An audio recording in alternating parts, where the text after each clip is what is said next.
disability? Is the future of the music industry accessible?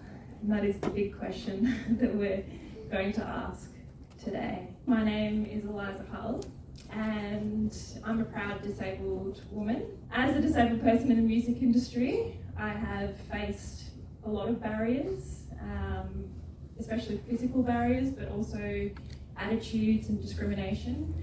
And that is because of the barriers, but also the lack of representation of disabled musicians. My incredible panelist is Lachi from America and Ruth Lyon from the UK. So firstly, I'm going to do an image description of myself. I have my hair up today in a bun. I'm wearing a red velvet jacket and a blue singlet. Lachi is an award-winning recording artist and prolific singer-songwriter. She's found placements on TV, radio, and feature film. She's also the founder of an incredible organisation called RAMPed. Welcome, Lachi. Thank you so very much. My name is Lachi, she, her, black girl cornrows. I am wearing a beautiful, colorful spring dress. I have dope painted gold nails and a really dope makeup face. And I wanted to say really quickly that a singlet is a strap shirt. We don't say singlet here. Ah, there you go. I keep learning all these terminologies. Thank you so much for having me. Oh, that's so funny. I love that. Ruth Lyon is a singer, songwriter, and activist from Newcastle, all the way from the UK. Has attracted attention from BBC Radio 1, BBC Radio 6 Music, and Spotify editorial playlists. As a wheelchair user, Ruth is an activist for access in the music industry, and she's also an artist and ambassador for Attitude is Everything. Thank you so much for having us. I'm a white woman. I have a large mop of brown curly hair. I'm wearing a fantastic jacket which is gold and shiny, and also a white shirt like Lachi, some silver jewellery and black trousers and some bright green snakeskin high heels. Wow. And just so you know, trousers means pants. We don't really say I love it. First up, I'm going to ask quite a big question. I'm sure that you have faced barriers in the music industry as disabled people. What are the biggest barriers that you've faced, Lachi? Some of the biggest barriers, as a woman who is legally blind, who has been sighted passing for a long time, is really social discrimination. Just knowing that, similar to you, I have to hide my disability and hide a part of myself. It does make me act differently towards people than being my true self, and people catch on to that. I think that's a huge barrier, just knowing that if I possibly out myself, I would be treated differently. I may lose an opportunity. I may be seen as awkward. Maybe someone feels sorry for me and doesn't want to, see me as competitive. And to me, that's always kind of been the biggest barrier, because then it sort of makes me internalize that ableism as well. So I have to fight against myself first, then fight against society. Very open. I resonate with that completely. What about you, Ruth? What are the biggest barriers you've faced? I have faced a lot of people underestimating me and patronising me. When I've turned up with my band, I'm also, a lot of the time, they think I'm somebody's girlfriend, or they don't think I'm the lead singer, which is cool in a way that I can prove them wrong, but it's annoying that people don't see me as a fierce woman that is taking over the music industry. Why do you think still today many musicians don't disclose that they have a disability? I know specifically in America, there is a lack of studies done. We don't know how many musicians identify as disabled. When they put out their intake forms at these different organizations, they ask about your race, they ask about your gender, so that they can talk about these issues and diversity and really uplift diversity, which is great. We need to have more women representation, LGBTQIA+ representation, Black and brown people representation.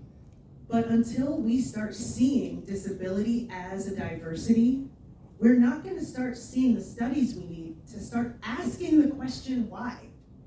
Like, Attitude is Everything recently did this really amazing study that showed, 1 in 5 musicians have, access issues at a gig after booking, or over 70% of musicians, this is all in the UK, choose not to disclose.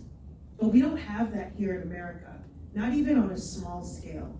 So until we start taking disability seriously as a diversity that people identify with, it's going to be very difficult to start seeing some large-scale change. So true, and I mean, disability, that's really the one group that you can become part of at any moment. And in fact, as people age, generally we do become disabled. This might be a little crass, but you want to live long enough to join us. Yes, exactly. Yes. Ruth, why do you think going into the future is disability representation so important in the music industry? I think it's the only way that we're ever going to change people's views of disability if we have proud, talented people in media, and we see these people like us with lots of different disabilities as aspirational figures rather than people to be pitied.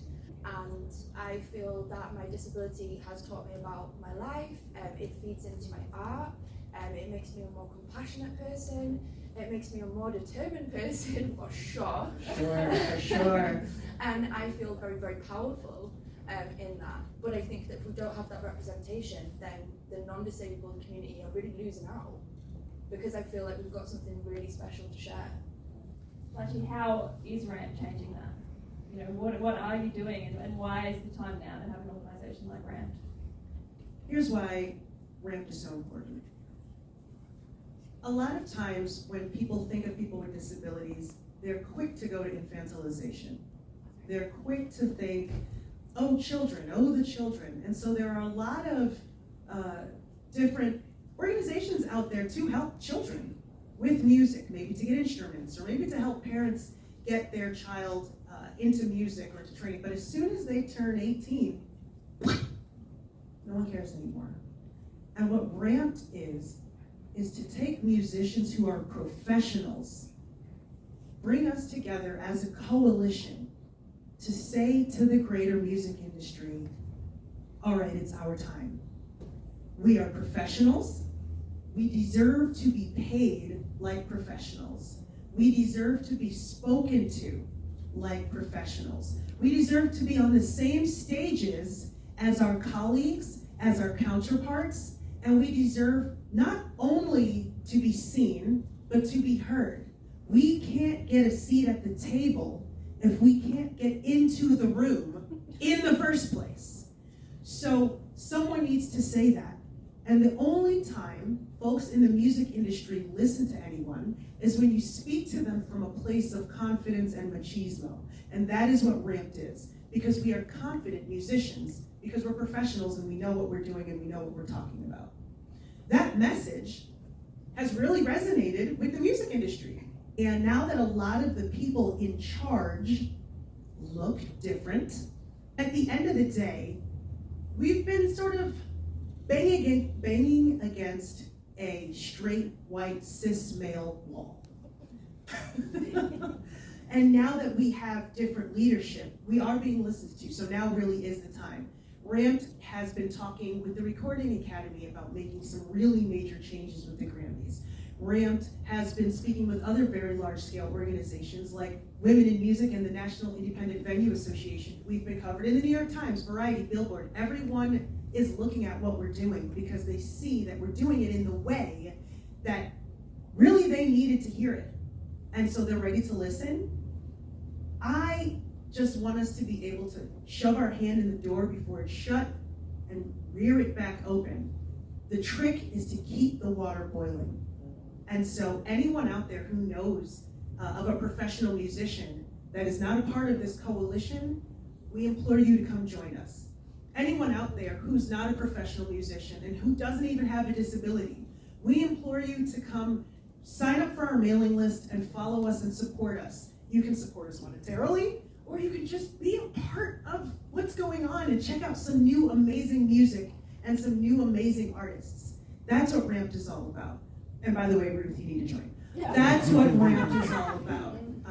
So we're here, we have our doors open, and we welcome every single inkling of support. Thank you for that space to share Ramped. Yeah, wow. Thank you for I have actually signed up now, by the way. Oh, there you Okay, there we go. You've been doing, I guess you'd call it a campaign, Lachi, on Say the Word. Yes. A lot of people still feel really uncomfortable with the word disabled. I guess, I'm just curious whether you could speak to that around language and also just why you think people are still so uncomfortable. Well, people are uncomfortable because everyone wants to be super PC, right? And the only reason they don't know what to say is because they don't ask. And if you're ever confused as to how to approach someone or how to say something to someone, ask. You know, if for whatever reason you're having a think tank and all of you come to some sort of conclusion, or maybe you're afraid to include someone with a disability, bring a person with a disability into the room so that they can be the ones to say, actually, you should say this or that. When we speak specifically about the word disability, say the word, okay? I'm just telling you as a representative of the community, it's fine, the water's fine, you're free to say the word. When we get into these sticky situations of differently abled, these type of words are just euphemisms because people are shying away from saying the actual word disability. But euphemisms exist because you want to cover up something bad. And there's nothing wrong with disability that needs to be covered up with euphemism. When people say handicapped, well, the origin of that word is a beggar with the cap in hand. So we tend to avoid that word as well because you see these nails? I ain't no beggar. Another one that's a big one is special needs. I personally don't feel that my needs are any special. They're just my needs. So why are they special? So I don't really love the word special needs. One last thing, because language is so important, and Eliza hasn't told me to stop talking yet, is I encourage folks to say non-disabled when referring to people who are not disabled. Able-bodied doesn't really fit because people with neurodiversities can consider themselves disabled but have an able body. People who are deaf have an able body. So non-disabled over able-bodied. And one of the worst that I've heard is abled. So let's just try to avoid that. Just remember that disability is an identity. If you want to focus on the word ability, perhaps by capitalizing the A, well, at the end of the day, you're taking away from the full identity of disability. Just like saying, I don't see color. You're not African American, you're just American. Well, guess what? I see color. Well, I don't see anything. But what you're saying is you're taking away part of the identity and the culture and the history that comes with that. And Ruth made such an amazing point that we're proud to be disabled. It makes us who we are. It makes us strong. It makes us determined. It makes us sensitive. It makes us ambitious. And so we don't need you to try to say, well, you don't want to be disabled, honey. I want to be who I am. And language is very important. Thank you for that space. Yes, all of that. so incredible. Thank you. Ruth, I want you to speak to Attitude is Everything. So Attitude is Everything is a UK-based charity and organisation, and it's been going for, I think, 22 years now. We advocate on behalf of deaf and disabled audience members and artists, and recently, in the last few years, it's also extended to the whole of the music industry. I am an ambassador, so I get asked to speak on behalf of Attitude is Everything at panel talks, TV, radio. We like to call out when things are bad and when things really need to improve. and be quite forceful about that and not kind of shy away and apologise for ourselves. But also, as an organisation, we like to champion when things go really well, actually. And I think that's important as well. So I talk about some of the experiences that I've had, and good and bad. How does disability actually, inspire your music? How does it positively affect your life? It's enabled me to be part of a great organisation and meet a lot of different people with a lot of different experiences, and I would never have found those people had I not had a disability and been part of this side of the music industry. Like what I was saying before, my ambition, and I don't take no very easily. I don't back down, and we have to believe in ourselves so much more. Yes. Because there's so much more to overcome. So we really have to believe in ourselves. And I think that that's something that I'm really proud of, and I love being part of this community, and I love being a musician. Speaking to my own experience in Australia, there's a festival, I'm not a fan of the name, it's called Ability Fest. Dylan Alcott is a wheelchair user and he's Australian of the Year. And he does put on every year an incredible festival that's inclusive and has wide disability representation on the stage. I can't believe what he said. He said it cost, $100 to get that lift, and it was just so easy, and yet festivals are still not. And that's Australian dollars. Exactly, that's Australian dollars. So we're talking very much. We are making changes, but what are the real changes that you hope for? I think one of the biggest ways that we start really seeing change is through media and representation, so that folks can see and relate to disability on the screen in a major way. So I know here in America, they couldn't get people to stop drinking and driving at the end of the night at the bar and get into these car crashes. So there's this big show called Cheers, where one of the actors talked about the concept of a DD, which is a designated driver. Oh, don't leave the bar without your DD. And then from that point onward, because they made up this term and said it once on a popular show, that drunken driving went way down because everyone started implementing this DD, this designated driver. So it is very effective to put something on the main stage, on the main screen, and tell folks, hey, this is popular, this is okay, this is acceptable, so that they can stomach it in a medium that they're used to. That's why it's really important to get more artists on major stages, like the Grammys, like the Arias, like the Brit Awards, and saying, hey, we can get on this stage, we belong here, and we should be here. It's not just for disabled musicians out there to see, oh, I can be up on stage too.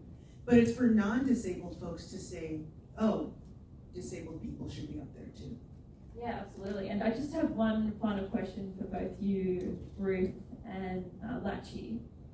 Really, the name of the panel is the future of the music industry accessible? What is your opinion? I think it starts with mindset. And we've seen in this very short period of time during the pandemic that minds are changing. And that there is that possibility to do so. We've seen people change their mind on women's rights, on racial rights, on LGBTQ rights. And so we really need to just continue, and slow and steady often wins the race. And we're doing the work, and we just have to keep changing the minds. I think, again, just exactly what you just said, Lachi. We have to keep pushing it, but it can't just be us. We need the industry to step up and change quite drastically for us to be included as much as we need to be. And if we can just keep steamrolling away like that, we'll get somewhere. And greater representation. I want to see more disabled people being played on the radio.